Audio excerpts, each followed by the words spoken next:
Let's get started. There you go.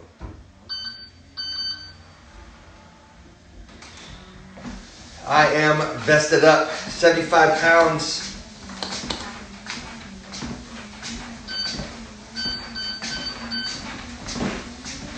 I've been wearing this while I train dogs as well. As you can see, I got my poop bag dispenser right here in the middle.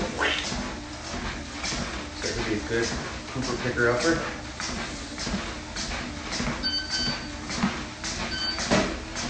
Alright, as soon as Nino jumps on, we will get him on here.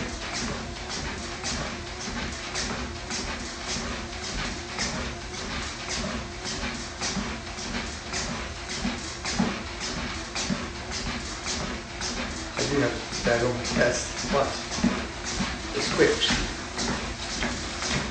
We're ready to pick up shit. And it just slides right back in. It's handy. It's dandy. Alright, let me see what we got going on here.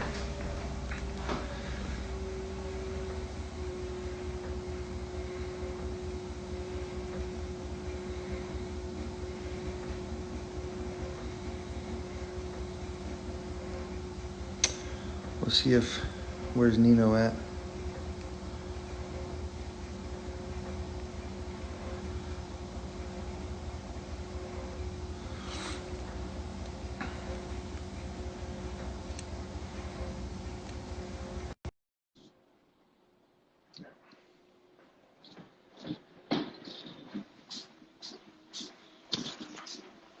Hey, Hey, there Tank. he is. Hey, what's up? Yeah, I was waiting for a phone call. I don't know how this works, but so I went to your profile and then I just pressed. I don't know what I did. So You anyway, got I'm it. here, right? You Okay, got it. cool, cool. Awesome. Right. So, good morning. How are you? Good morning. Well, I'm doing good. I'm doing good. Yeah, Where in exactly are Belgium. you? Belgium. Right. Yeah, I'm in Belgium. Yeah. So as you know, nobody can travel, right? There's a lockdown going on. So yeah, I've been stuck here for, I think the 13th of March was the last time I left the house. Wow. Besides, going in the park and right next door, which is great. But yeah, it's been it's been crazy, right? But it is what it is. I mean, can't complain. We have these great dogs, these puppies I'm training, and this is a nice area, so I'm not the one complaining. So we're good. So, funny story. You actually moved probably like 15 minutes from me to Warrenton. Right? Yeah, that was And crazy, wasn't we've it? been Yeah, talking about hooking up over and over and I over, and know. then now you're stuck in Yeah. Belgium. Yeah. Well, in Virginia, as you know, man, there's always a lot of, I mean, and I think the United States in general, bureaucracy, so you need all these licenses and stuff like that. And we were struggling with one of our licenses in Virginia to hold a kennel open. And even though the property was huge, it's 123 acres, they give us a lot of trouble for 6 dogs only. Yep. So, but anyways, it is what it is. So we're back here and it's all good. So, just like all my other interviews, you haven't seen the questions that we're going to ask. We're going to fly by the seat of our pants, right? I know. I don't know. You said you were going to freestyle. Let's do it. As you said yesterday, let's freestyle. Yeah. So, favorite joke? My favorite joke. Yep. Oh my God. Well, you catch me off guard. A favorite joke. But there was this joke once that my boss told me. It was a long joke, but I remember like everybody cracked up and like years later we were still laughing about it, but it's way too long to tell the full joke. But the way he could tell it, that's just, he got you to the edge of your seat. And I was like, yeah, it was so funny. It was a dirty joke though, so I'm not going to tell it. It was all about the delivery, right? Yeah, that's right. Yeah. Favorite movie then? Oh, favorite movie. I have 2 favorite movies all time. One is The Matrix and the other one's Pulp Fiction. That one is Nice. old, so. Nice. Favorite pizza topping? Oh, actually just rucola. You know what that is? Yeah. Yeah. That's actually my favorite. I like it all plain. Just a little bit of that and I'm happy. Would you say that pineapple belongs on a pizza? Oh, no. No, I don't do pineapple. You do? Really? Oh, that breaks But I my heart. remember, I remember the first time I went to the U.S. ever. I went to go visit my cousin. She lives in Chicago. Well, back then she lived in Chicago, and they took me to the best pizza place in Chicago. And I remember I said I can't eat it. I can't. Just I don't know. There was something about the taste. I wasn't used to it. I didn't like it at all. So Wow. since then, I didn't actually eat any pizza in the U.S. that I can remember at some pizza place. Just it's a little different. Wow. Please go ahead and introduce yourself, and then we're gonna get started in the real questions. Sure. Yeah. So my name is Nino, and I'm actually still a police officer. And right now I'm on an absence of leave. That's how they call it. So at the police, you get if you want to go do something else, they let you do it for a few years. I think 5 years in total. And this is my 3rd year. And every year you got to renew your application. That's what I just did last month now. So. Yeah, I'm still a police officer. And with this whole crisis, I was even thinking, hey, maybe I got to go back for a while. I don't know when this thing is going to, blow over, but it's pretty bad. So, no, but anyways, that's what I'm doing now is I'm the founder of STSK9. That's a dog training consultancy business that travels around the world giving seminars and camps and lectures, keynotes, stuff like that about working dogs mainly. But my core business used to be training the canine unit and all units within the province and even on a national level. But I kept it in the province and the department itself, which is the biggest department in Belgium, Antwerp. Yeah. Gotcha. So when developing puppies, what are you looking for in the development of a puppy? What do I look for? What I look for is talent in a puppy. And, when people talk, and this is great because, I've been working with a professor who is now also a part of my business. He's a pioneer in talent development, and he does it, obviously for people. But, for me, my core business is training with dogs. And for me, a talented puppy is, there's a few things that I look for criteria. First, I want to see, his motor skills, even when they're very little, just how they move, how they interact, if they have these fast twitch movements. And I like to see how if you do not show them anything, like no kind of brag stuff, nothing, and just show them a little sleeve, right? And even at 5-6 weeks, you could see it sometimes. And when they bite that little sleeve, some of them, and they're very rare, they will spread their back paws a little bit, and they will use their own body technique to create more momentum in that grip. Now if you see that, now that's what I call talent, okay? So, and then if the puppy's environmentally sound, that kind of stuff, that tells you, okay, these are good indications that you would like to see in a puppy. It doesn't always happen, but yeah, that's what I look for. Especially that naturally given technique. Like if you bend their heads a little bit on that sleeve and they don't care and they just move their body as well to lean into that, that's a dog that adapts immediately because he wants it so bad. I think that's raw talent right there. Nice. That's what I love. What comes first, obedience or protection? Well, actually, it's a little bit of both. But obedience is definitely going to be the main structure, because at the end of the day, and that's why sometimes in my lectures I talk about KMPV a little bit, which is a great sport, obviously, but what they're doing is a little bit of the opposite, okay? So they're doing a lot of drive work, a lot of protection work, a lot of biting. The dog goes crazy, right? The drive keeps rising and rising, and then you'll have to fight that drive over time, which is always a bad idea.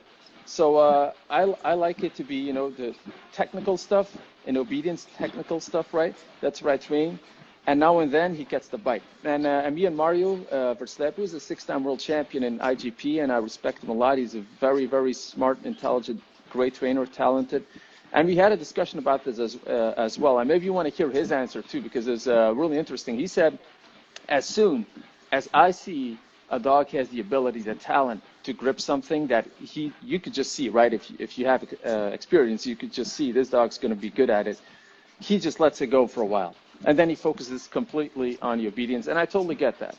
Because, I mean, at the end of the day, technique is so important in IGP. And you don't want a dog that's all over the place. And then, you start hammering him for doing that obedience.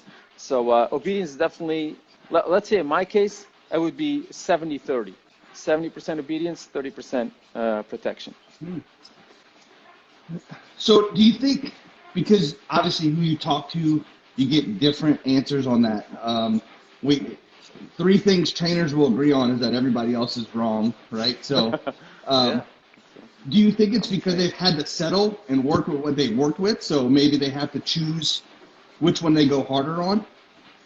Well, I think I think for most people, and I look at myself where I come from, you go to a club and, you don't know that much about protection training, and you're delivered to, the knowledge and the wisdom of these people. And back in the old day, I don't think it's a secret that people always started to see, okay, let's see how good the dog is and what he's supposed to do if it is protection work, if it is a protection sport. Because if he doesn't have the grip, if he doesn't have the talent, if he doesn't have all that, what are you wasting your time on, right? That's how it used to be. And then they thought, okay, after 12 months, he has to out now. He has to, learn how to heal and stuff like that. But overall, the appearances of the dog suffered under this because, the dog was getting used to, doing what he loved most. And then you're going to tell him, hey, we're going to downgrade a little bit here. Now you're going to do all this stuff before you even get to do the stuff you love. And that just creates this conflict where you have to fight the dog's instinct, the dog's, true nature. And that's not what I like. But I think most people, and I just had a conversation with one of my students this week. He's in IGP club, and people tell him, man, you're going to do it the IGP way, this is it, or there's no other way. You're going to do it this way. And what are you going to do? If you're a young guy, if you're a young kid, you're going to tell these old cats, hey, I don't think so. I've seen trainers on YouTube do it differently. You're going to go, well, then go and see that trainer. You're in this club right here. You're going to do what we tell you. And it's been same most of the time in all clubs like that. It's usually a captain, and he runs the show. He'll tell you, this is what you're going to do. And it's very similar to just canine units, especially here in the States, where you have training directors that it's either their way or the highway. They're not all of them are open, like some of the guys that I deal with. Yeah, that sounds very familiar. Yeah. So where do you guys select your dogs from for the department or for the province? Yeah, for the department, look, we were unique because I saw a problem coming before it even happened. Look, what used to happen is people brought their own dogs, but you didn't know where these dogs came from. You didn't know anything about these dogs. You didn't know the level of training they had. You didn't know. You just, okay, the guy has a dog, and then they were eligible to apply for the canine unit. So basically, there were only the people with the dogs that came, and then you were, delivered on the mercy of the quality of what they brought. And I thought, hey, guys, this is wrong, because if you want to be the best unit, let's say, in the world, for example, well, then you're going to have to select with different criteria, meaning you're going to have to find breeders that sell a dog, not because they want to get rid of it, because it's so bad, because the money you're offering to get that dog is good enough for them to consider it. So I like a dog that's not for sale, and because I have so many contacts, from doing the sports and stuff like that, there were people that trusted me with their dog too, because that's a big thing. If you have a great, nice dog, you're just going to sell it to anyone.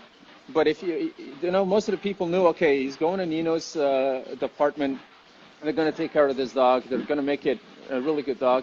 And so we had the privilege of buying dogs that were, coming from excellent lines and were actually prospects of the sport, and we were able to buy them. So that was great, because that's exactly what you need as a department. You can't have dogs like, underachieving all the time because they don't have the talents. You need to start with a good basis of, with raw genetics, and that's where you build on, because the handlers themselves, they don't have the experience. So it's the dogs usually that have to elevate, the quality a little bit. So, and unless they're very experienced, that's when handler skill comes into play and experience, and then you can bring a lesser dog to become a great dog. But usually it's the opposite, right? So investing in quality for departments, I think, is a huge thing. It's going to be a game changer. And I think there's a lot of good dogs being exported to the U.S. So now they have a different type of problem, is because the dogs that are getting exported, most of the time they have gone through this process of 70% bite work, 30% obedience, or people don't control the drives, but, they kind of manage to give it a PH1. But that's not, a PH1 is not, and I'm sure you know that, PH1 is not going to assure you this dog you can control his drive. Yep. And that's not going to be the case. So I think that's where the problem is then, because then you get these great dogs with a lot of drive, but how are you going to manage that? right? Because at the end of the day, you're getting a product now which is almost finished. But what's your say in this? What's your say in this process? That's why I like them at a young age and know a little bit, just show their talents, but not too much. Because there's been dogs that I got to buy, for example, that didn't want to do recall, like a call off. And in the sport, that's big. In the Belgian ring sport, if they don't do call offs, that's when they bring out the big guns. And if that doesn't work, they have a problem. Yeah. So, yeah, and I was able to buy one of those dogs, and with my system, we were able to pull that off. And plus, we have to admit that the standards of call-offs for a police exam are not the same standards as doing a Belgian championship. So, there's a difference too. So anyway, it turned out to be a great dog. So we usually, select from sport clubs or people that have been successful, that know what they're talking about. Usually when they want to push a dog on you, I'm already getting a little cautious. Weary, yeah. Yeah. So would you select a dog based off of the handler's needs, or would you, and you already touched on it, but so like some departments may buy a very strong dog for a handler that's first dog, or needs to be brought up with the dog. What's your take on that leveling system of strong dog for a seasoned handler, or maybe not a really man stopper for a less seasoned handler? Okay, so I assume now you're talking about dogs that actually are already trained, and you kind of give a trained dog to what kind of handler do you want to attach it to? Yes. And actually, this is something that me and the professor are working on. We're designing a tool, a psychometric tool, to see what kind of talent the handler possesses. So based on 5 pillars, and a little bit about the 5 pillars from my webinar that I think your missus was looking at a few weeks ago. Those 5 pillars, we extrapolated those 5 pillars on the handlers themselves, because there's some things that we have to measure, and they are measurable. I mean, I'm working with a professor in mathematics. There's an algorithm that he designed to see, okay, what can we do if we have a few variables here and we put them in the mix? Where do we come? And I think that's important that you, instead of, because all the dog training up till what I've seen so far is all about outside in. That means you have an external source or a trainer that you like, or somebody that you admire, and you want to have what he has, right? But nobody looks within. Nobody, like you actually say a little bit, is, okay, what kind of handler is this? Is he timid? Is he confident? Is he, but what are his true talents? Because when it comes to a handler, being a good handler, what kind of talent can you think of? And I can give you one away. Like, one of the biggest talents, one of the biggest ones that people completely oversee is intuition.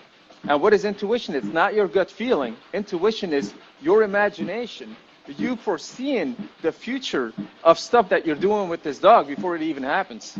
And yeah, so that goes pretty far. So for example, you give me a dog, I never panic. I don't need to read stuff, to know what I have to do next. I just have this strong vision of what my dog's going to look like through the actions that I'm doing. And these actions that I'm doing, I know exactly why I'm doing them. I know exactly where that's going to lead to. And I know that the energy of the dog, if he's high energy, it's going to match mine. And that's going to be the result. It's always, a mixture or a combination of energy transfer between you and the dog. Then you have competencies. Competencies is what you teach the dog. But then you have talent, which will, connect all these competencies. So the talent will connect all the competencies that you have acquired, so you can have faster results and better results and less time. Now, if there's one thing that a department should be looking at, is that kind of stuff. Because you want fast results and less time and efficiently.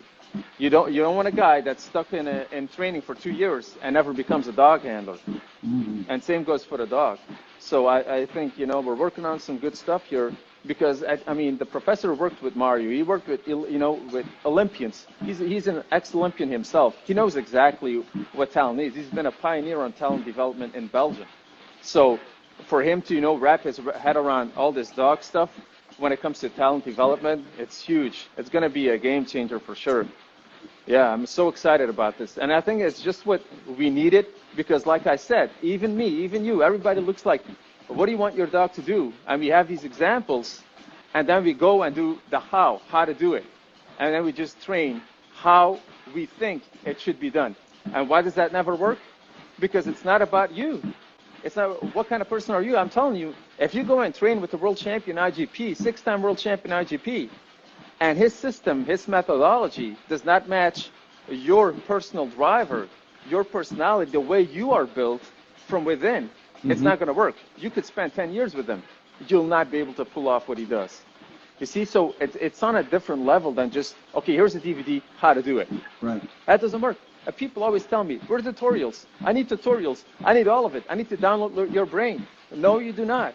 Because you can never connect the dots unless you have certain talents, like intuition, like analytical ability to, in a fraction of a second, know exactly what went wrong in this exercise with this dog and how you do something else or fix it in the moment. As you know, dogs live in the moment. Yep. So if I see handlers doing stuff and it's not working, and then they're not acting in the moment, I know their analytical ability is not so great. Even though they could be excellent handlers, as in, skill-wise. But there's more to it. Really, there's more to it.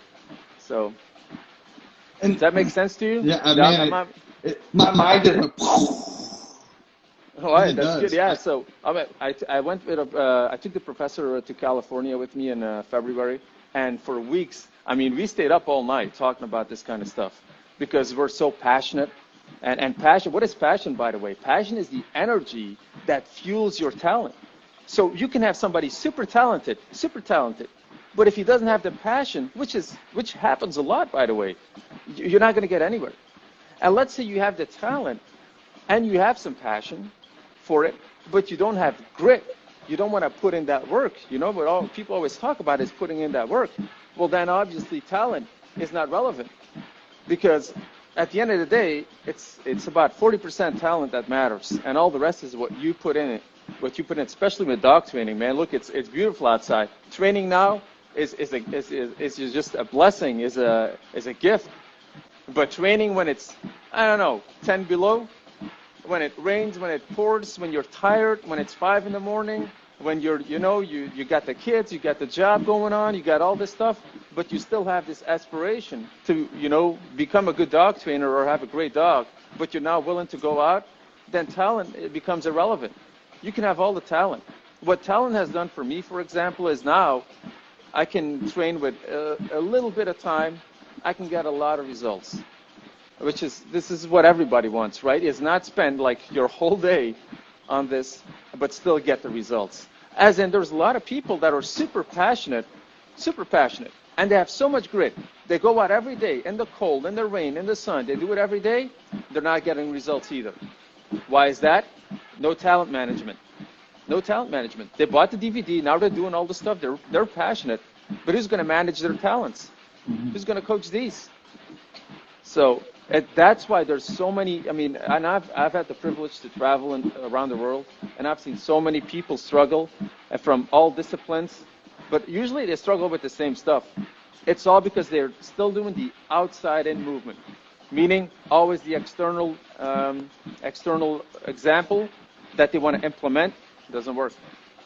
You can bring out anyone, doesn't work. Yes, you can be inspired by a system. You could have some, all right, these are some cool things, but you already had talent, right? You already had some of the stuff that you need.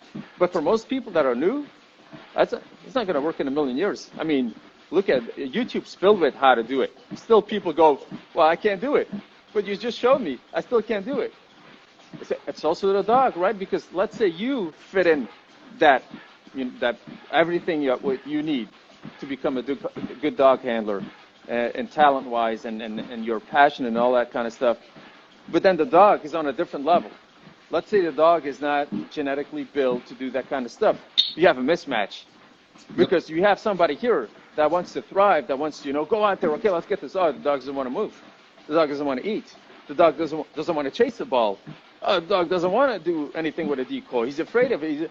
And then you get frustrations. You see that all the time. People get frustrated. Okay, now what do we do? Okay, let's implement this. Let's implement this system. Oh, there's just a mismatch of energy. You have to do what we would call then consultancy. And okay, maybe you have to manage your, your expectations a little bit when it comes to this dog. If you like it that much, maybe you have to use a different methodology. Because I'm the last one that's going to tell you, hey, you want to do the ultimate control Nino implementation? It's not going to be for everyone, because your internal driver, how you're built, has to match with that. I'll give you a good example. As you've seen, a lot of my videos are very dynamic. For people that like to move, people that like to be connected all the time, people that like to be in it, people that like to live it. But there's been a lot of successful dog training as well, doing not so much with the handler. So the dog has to do a lot of that kind of stuff. So it could go either way. So, but that's not important when it comes to what do you want? You want to train with the world champion? If I tell you right now, I can tell you right now, if he lays out a track, he cuts up 5 different pieces of food, that tiny, 5 different pockets, 5 different knives, and he takes a scoop, and each one he scoops some dirt, and then he puts them in it. Do you have energy to do that? Does that give you energy? Do you get excited when you hear that? There's people that get excited from doing this. I do not get excited from doing that. So so that said, is that methodology is that gonna work for me? Probably not. No. Probably not. But what if I wanted to be him? What if I really wanted to be him? Then I will do it, but because I will be less passionate about it, I will have less energy. And when I have less energy, he's always going to be better at it as me, even when the talent was equal. You see, all these variables will give you the total outcome. So a lot of people hate tracking in IGP, for example. I even heard that the Americans are doing now IGP without tracking. The American IGP without tracking. It's just like, the hell with it. We're not going to do that because everybody hates it, Not everybody, but there's a lot of people that see the tracking as oh man, I don't want to do this step by step in the corners, and that stuff's boring. They're in for the action. They want the obedience. They want the bite work. So I can understand that. But that said, that's why also a world champion needs a certain type of dog. It needs a certain type of dog that matches his driver and his energy levels. Yeah, else it's not going to work. Yeah, because it is deep. Because look, if you win it 6 times, you can't say this is a coincidence. Right. It's not a coincidence if you win it 6 times. So now you have to analyze, what's this guy doing that makes him win it 6 times, not once, not twice, 6 times with 2 different dogs and 3 dogs actually doing the worlds on an extreme level. Okay, that means we'll have to study his methodology. We have to study not his methodology, but also him. You have to study him. What is he like? What gives him that kind of energy to go out and do that kind of stuff with these dogs? That's why I'm saying, look, there's a lot of people that are attracted to what I do. It doesn't necessarily mean it's what you want to do yourself. I can watch a good, game, but not necessarily go, I want to be in that team playing that game. You see? So it could satisfy you or your eyes, just, have pleasure watching this. Doesn't mean you actually want to go in there and do that kind of stuff. Wow.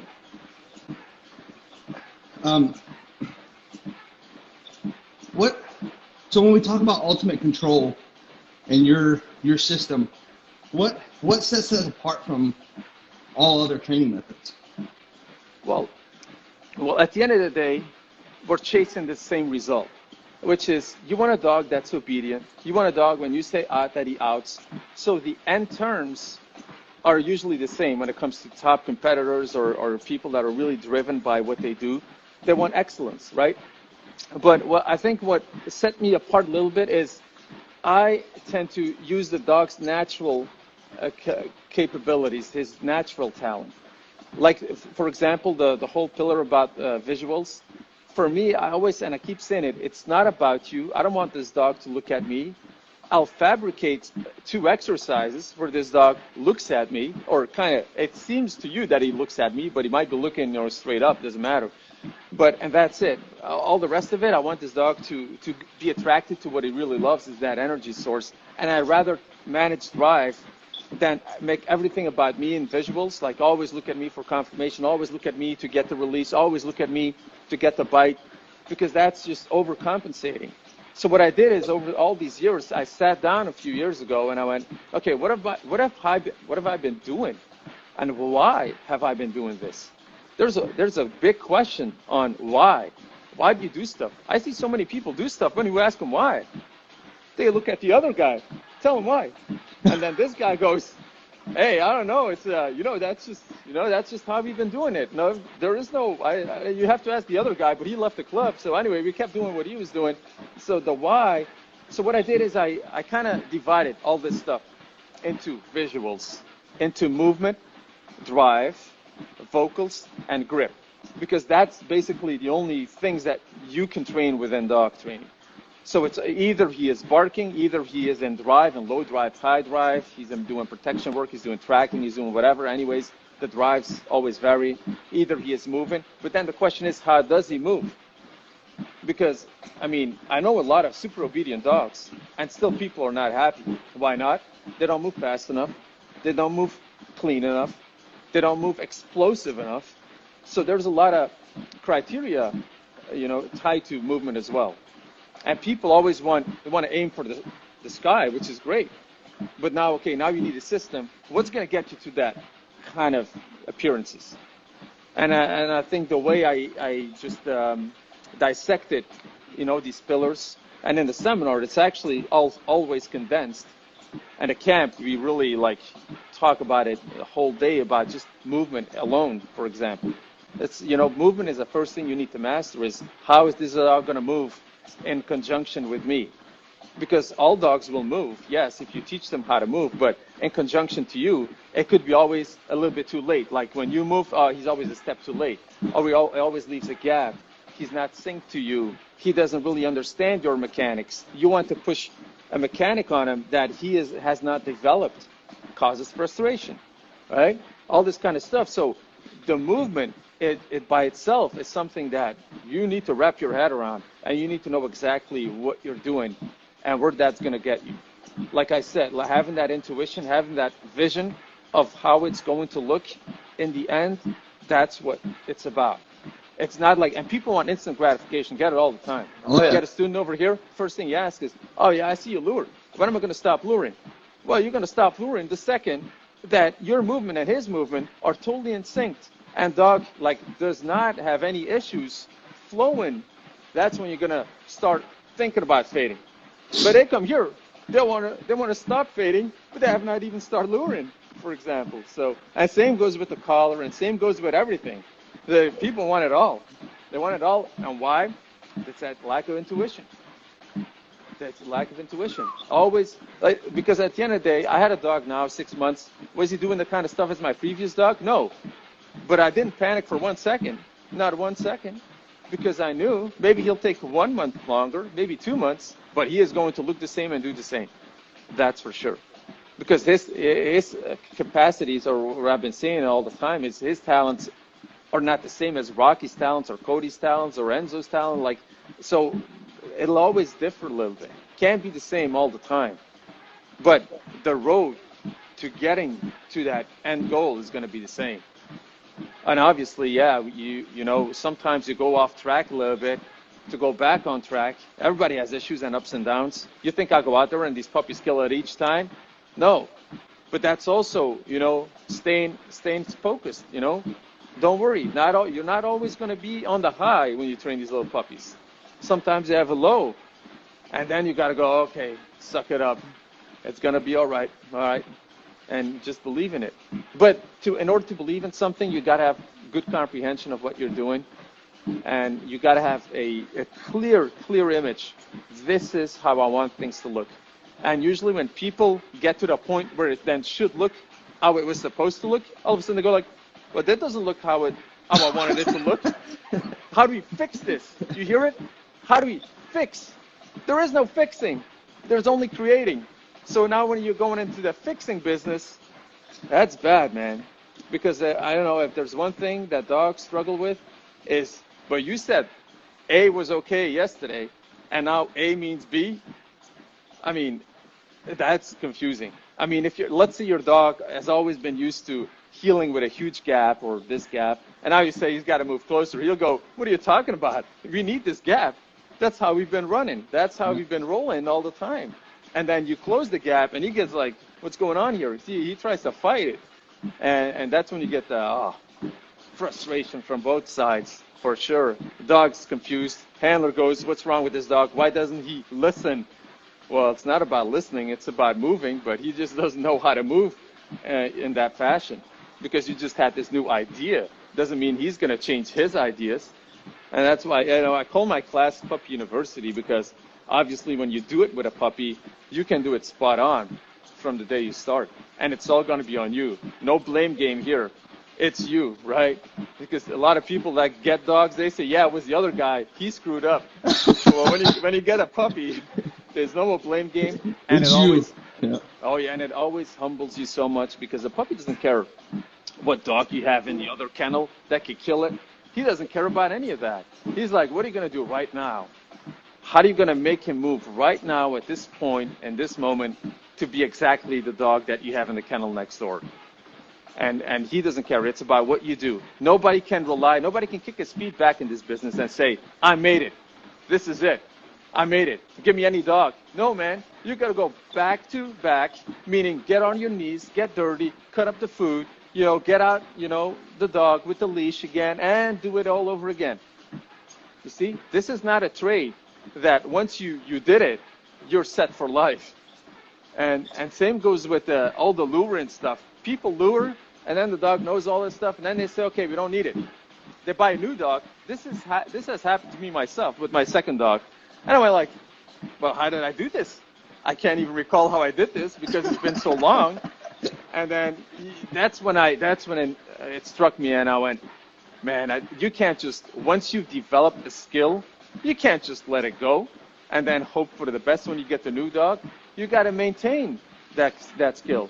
Same as with English. I mean, if I'm not in the U.S., obviously I'm not talking English every day or not to people, maybe writing. So then when I go back, it always takes me a little bit of time, a few days to, oh yeah, that's right. All right, okay, we're good. So, and the same as with dog training. I mean, if you stop doing all the stuff you did with a puppy, and then all of a sudden you get a new puppy 10 years later, you lost that skill. And I compare it to top athletes, or any sport. Do they start with competition every day? Of course not. I mean, let's take a boxer. Does he get in the ring and box people every day? Of course not. He's just going to go back to the pads, do his techniques, and that's the same what you're going to do with this dog. He's always going to do technique, and now and then he peaks. He rises to the occasion. But he's technically so good that he always has the edge of looking really good in his competition. If you obviously manage his drive and blah, blah, blah, it's a long story, but I mean, if that foundation is not right, it's going to bite you back, always. So how do you manage your personal self of comparing your dogs, Enzo and Rocky and Cody and? Yeah. Oh, the thing is that you always want to upgrade when it comes to talent. So you always want more now. Now I have this incredible dog. He can grip. He can do it all. But there's also things that he is lesser at. But, I'm very action-driven. And if he's an action dog, too. So he's very rough. He has a lot of power in him. So there's a lot of things that he is different at, but that I like, which makes me forget about the flaws he has. But he definitely has his flaws, for sure. He definitely has. Like the dog Cody, for example, that's a dog that got me started in doing this. He was so technical, though, his movement, that when I compare Rocky and Cody, sometimes people say, hey, I like Rocky, for example, more than Cody's videos. I don't actually, because I can enjoy technique so much. Like, yeah, I'm a technician, so when I see Cody's technique, I'm thinking, Rocky's never going to be on that level. But then they see the action of this dog, and they tend to be attracted to that more than maybe that stuff that maybe other people don't even see. So, but that's just me, you know. What I do need for myself is a dog that has a lot of energy. I can't work dogs that are really low on energy. If they like come out of the kennel and they're like, oh, yawn, and then they go, oh, what's the day looking like? I can't have that. And so because I'm always pumped and I want that same energy, you see. It's always about energy management. And they lift you, you know, to better work, to better results when they like push too. So when you push and they push, that's when you go. Then you can aim for, you know, more and more and more. And you become addicted. Then you're like, oh, this was so fun. All right, go sleep a little bit. I'll see you in 2 hours, right? I'll see you in 2 hours. Go sleep. That's what it's about. I mean, you're a dog trainer yourself. You know what kind of kick it can give you. It's exactly that. Is that when you have that energy match, when you have that same passion, meaning you love the action, he loves the action, and then these things come together, and you love it. You love it and you want more. You could do it every day. And that's what you do too, right? When that light bulb goes off, it pushes you harder and harder and harder. Mm-hmm. What do you think from the business side of things? What's been your biggest business struggle? My biggest struggle is actually having a continued service in the form of a facility. As we know, man, a facility is very expensive, right? Now, and facilities and expenses, or the cost of that facility, is also connected to the area. Because, I mean, people always thought you can go in Texas, buy a ranch in the middle of nowhere. That's going to be low cost, yeah, but, I mean, how are people going to travel you, right? So it's always that, okay, where do I want to establish? That's one, what state? And the cost of it, like California, super expensive. Yeah, it's nice to train. I mean, there is a lot of people that have working dogs, but then you have the expenses of, you know, doing that kind of stuff. So, I mean, having a solid basis with an academy, like, you know, all the stuff that you need to train dogs, law enforcement or sports dogs or even pet dogs. I mean, that requires a lot of setup. And I think the cost of that kind of setup is the biggest struggle. And I think for anyone, like that overhead of having that kind of facility, that's huge. So I think that's the biggest one for sure. Gotcha.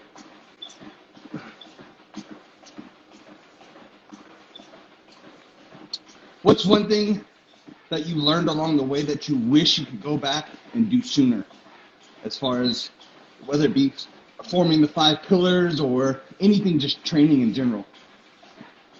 Oh, wow, that's a really good question. I think if I could go back, I would detach myself a lot sooner from the mindset of the sport. Now, I tell you that the sport has been my true passion. That's how it all started.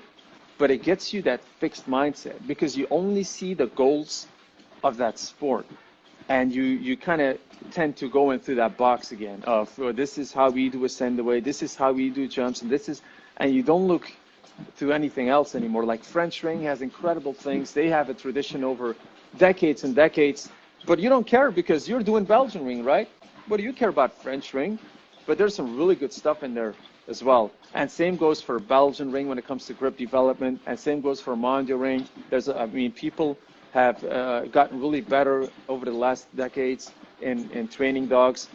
And I think not being stuck so long in what I thought I was loving, now that I'm doing something else, I'm loving this even more because now I can see it from a bird's eye perspective and look at all these sports and look at all these things, these great things they have, and then I would be able to implement more of all these things into one sooner instead of staying stuck in that sport. And people, I was the same guy, man. Always, if you would have asked me, what is the best sport? When I was doing Mondial ring, the toughest, the best, I would say Mondial ring. And then you go to Belgian ring, you say, hey, it's Belgian ring. The police dogs, they will tell you, man, there's nothing as tough as a police dog on the street doing his job. That's as tough as it gets. That's the real work, right?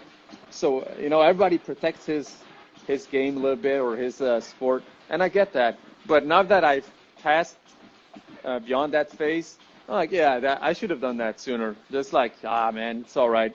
Everybody has great things in their sport, and I respect that. Nice. Yeah. what would you identify as the missing puzzle piece to a lot of training that you see going on? Is it the talent? Is it what we talked about earlier? Oh yeah, the talent management for sure. Yeah, yeah. I remember doing a seminar once, and we had a dog with us, a lab. That's a really nice dog. And these people, when they were training their own dogs, they felt like broken. They felt like, oh, I suck.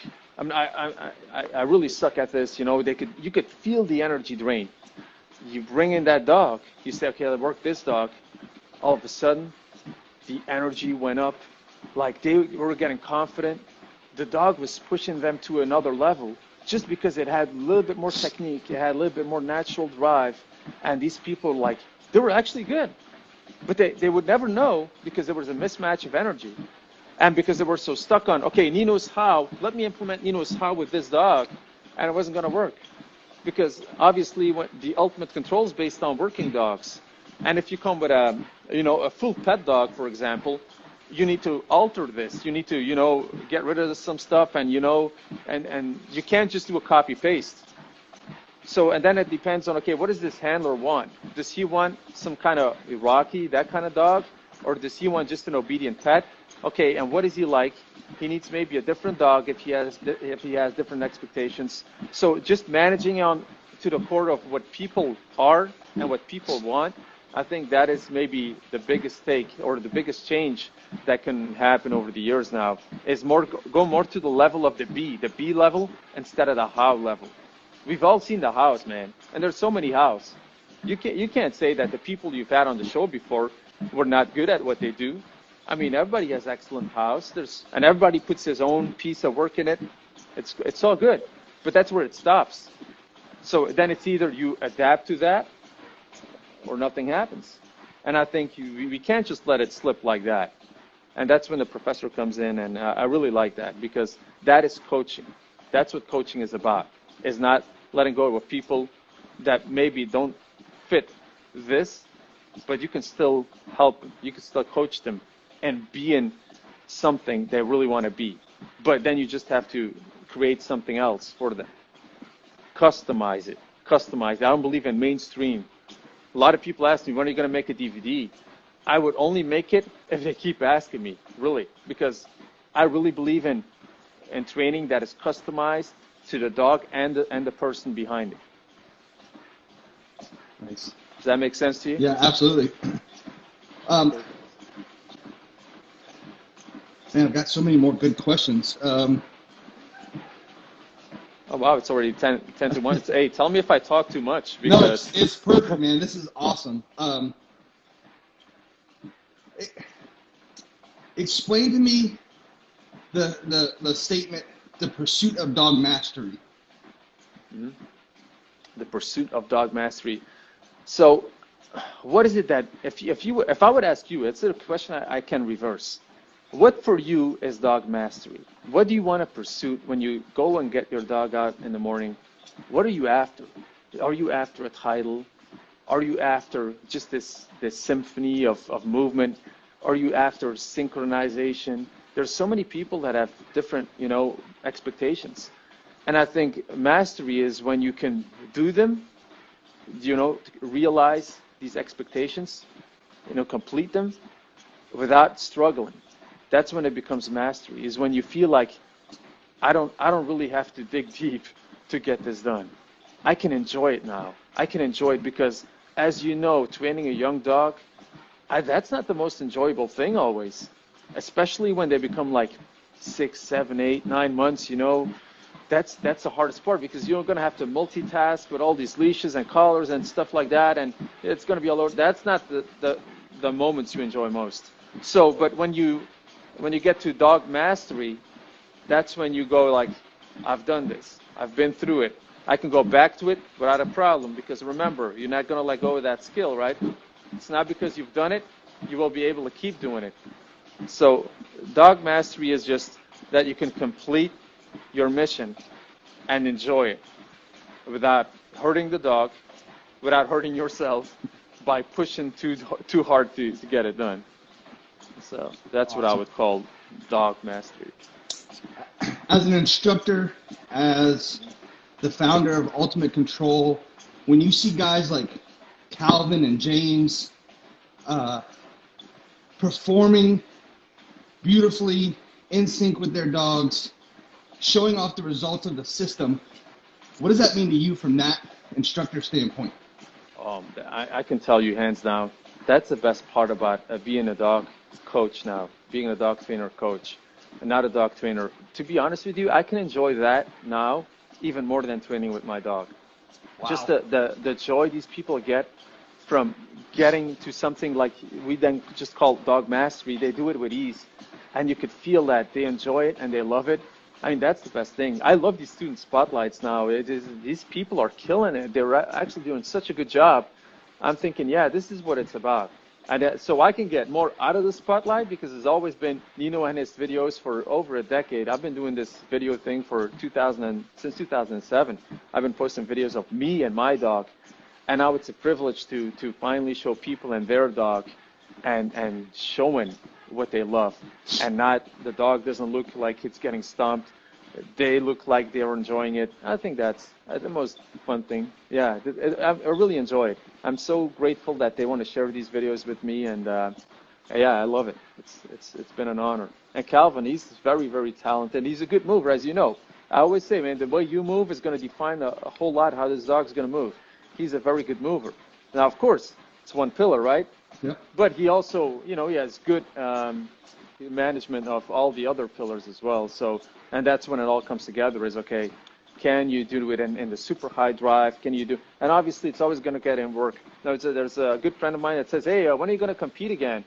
Because you're going to kill it. I said, no, that's not how it works. If you want to compete, you got to put your heart into it. You got to have a good team. You got to just wake up in the morning and go, okay, these are my goals again. This is what I'm going to do, and that's a team effort. It's, as it always been, a team effort. It's not because I could do a lot of stuff with a dog with efficiency and more fast than other people that I would win in competition. I mean, the Belgian champions here that win it every year, they're not necessarily the best dog trainers, but if they have a great dog, they have a great team, and the dog's been on an object guard for 1,000 times, do you think you're going to beat that dog because your name is XYZ? Right. And you've done it 20 times? No.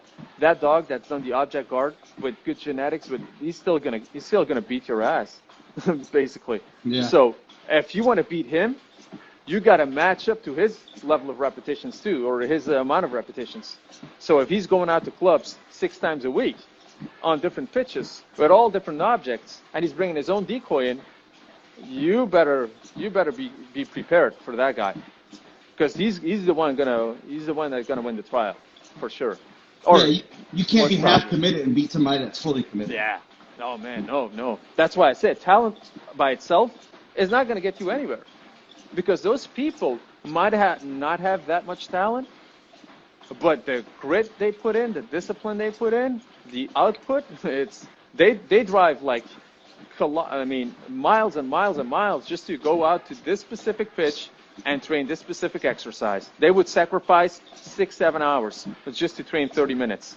And I've been in that boat too, like years ago. Yeah, we got to do a trial soon. Okay, let me go out, and drive for 2 hours, train on this pitch for 30 minutes with my dog, help the other guys too, and then you spend 6-7 hours just because you need to. I mean, you can't just go out there and compete and win. No. But I'd love to. I would love to. Yeah. I don't think it's on the same level, but it's comparable. But I would say decoy is the same way. It's a perishable skill, and you can have all the talent in the world, but if you're not always doing it, right? Oh, yeah. Totally right. You're totally not gonna right. be good. Yeah. Decoy is one of the most underestimated skills and talents. I mean, there's not a whole lot of people that have talent and that intuition too, because when it comes to decoying, it's not maybe the intuition of, how is the dog going to look in his obedience and stuff like that. It's the intuition, the anticipation that you have. If I move a little bit like that, this dog's going to change his demeanor, his behavior, and it's going to result into this.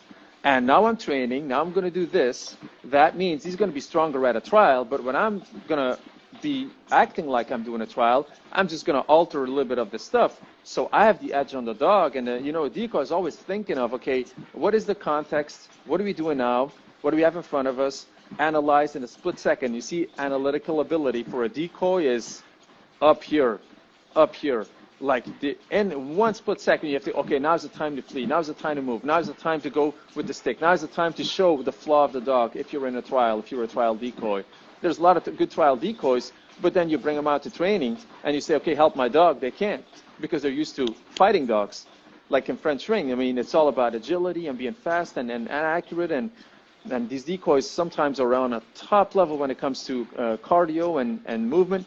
But a real training decoy, I've seen 65-year-old people be in a training decoy, and there was nobody, no young guy that could top them because they have just had that finesse of placing that foot on the right time, you know, showing the dog how to move in, how to come off the object, you know, these subtleties, these things, how to help these dogs. That is what a great decoy is. You can just put him there with your dog, and he's going to deliver. He's going to make your dog better. And he also knows what goes in the minds of trial decoys because they're going to do the opposite. They're not going to help your dog. So yeah, decoying is huge. It's something. You dedicate a life to it, right? So yeah, respect that. One of my coolest memories so far is being in St. Louis, catching dogs in front of you when we were all out in the that center there. So.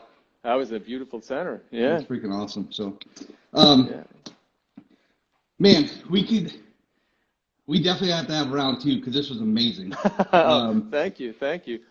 You know, like I said, if I talk too much, just tell me, man. Because I think it's beautiful, and I think everybody that's watched has really truly enjoyed this, and it'll be on YouTube. I'll send you a link so that you could share it for people to can jump on. But you know, something I want to talk about is the results of this university. I've seen it for myself with Micah and how well she's done with her puppy. I'm super proud of them, and I can see her implementing what she's learning, and I can see that her pup is way far ahead of a dog that I had when I first began training like she has. So, you know, the results speak for themselves, and I just really wanted to commend you for what you're putting out. You know, I'm not only fangirling right now, but I appreciate you coming on here, sharing your information, but also being available to people. It's truly awesome. So where can people find you at? Where can people link up if they want to do private seminars? Tell us about that. Yeah, so the main social medias that I'm working on is YouTube.